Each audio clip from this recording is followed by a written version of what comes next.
మేము చెప్పేది ఏంటంటే ఇగో ఆడ విగ్రహం అవసరమా? మేము వద్దని మంచిగా ఇగో మా పృథ్వీ అన్న వాళ్ళు అందరూ చెప్తున్నారు, మాకు మంచితనంగా ఇగో సంఘ నాయకులు అందరూ చెప్తున్నారు మంచితనంగా మాకు వద్దు అంటుంటే తీసుకొచ్చి ఇందాక అన్న తమ్ముడు అన్నట్టు ఏమంటారు గిచ్చి కయ్యం పెట్టుకున్నట్టే ఉంది ఈ పరిస్థితి.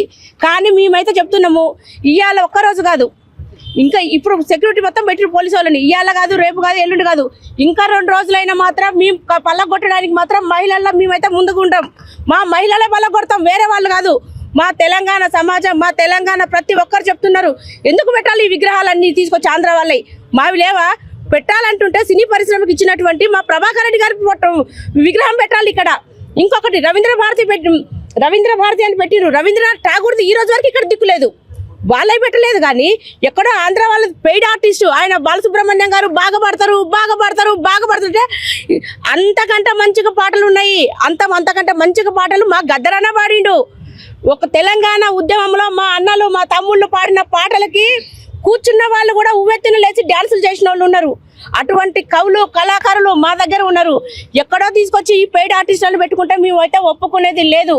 పెట్టాల్సి ఉంటుంటే ఇది రవీంద్ర భారతి, ఈ నడి ఒడ్డున ఉన్న ఈ రవీంద్ర భారతిలో పెట్టాల్సి వస్తే మా బెల్లి లలితక్క పాటలకి పెట్టాలంటే మా బెల్లి లలితక్క ఫోటో విగ్రహం పెట్టాలా? మా బెల్లి లలితకి ఏం తక్కువైంది, మా అక్కకి ఏం తక్కువైంది? పెట్టాల్సి వస్తే మా అక్క విగ్రహం పెట్టాలి. కానీ ఎవడియో తీసుకొచ్చి ఎక్కడ ఆంధ్రోడి తీసుకొస్తే ఇవాటికి కూడా మేమైతే ఏదైతే మేము తెలంగాణ అని కోరుకున్నామో మా తెలంగాణ మాకు రాలేదు. మేము ఒక తెలంగాణ మాత్రమే వచ్చింది, కానీ మేము ఆశించిన మాకు సంపూర్ణ తెలంగాణ ఈ రోజు కూడా రాలేదు. మేము చెప్తున్నాం ఇదే కాదు, ఇక్కడ ఉన్న విగ్రహం ఇవ్వాలి, ఇక్కడ విగ్రహం పెట్టొచ్చు. కానీ మేమైతే క్లియర్గా చెప్తున్నాం ఇది ఒక విగ్రహమే కాదు, ఆంధ్ర వాళ్ళే ట్యాంక్ బండి మీద ఉన్న విగ్రహాలు ఏవైతే ఉన్నాయో మీరు బేషరతుగా అవి తీసుకెళ్లాలని కూడా మేము డిమాండ్ చేస్తున్నాం. లేకపోతే మా అన్నలందరూ మా అక్కలందరూ ఉన్నారు, మేము తల ఒక రాయి పట్టుకొని ఇక్కడ కూర్చున్నామంటే ఇది మాత్రం మేమేదో రాత్రిపూట దూకి మరి కూడా వచ్చి పలగొడతాము.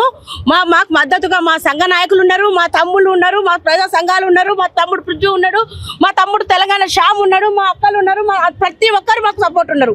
మేమైతే పలగొట్టేదే ఇవాళ కాకపోయినా రేపైనా పలగొడతాం.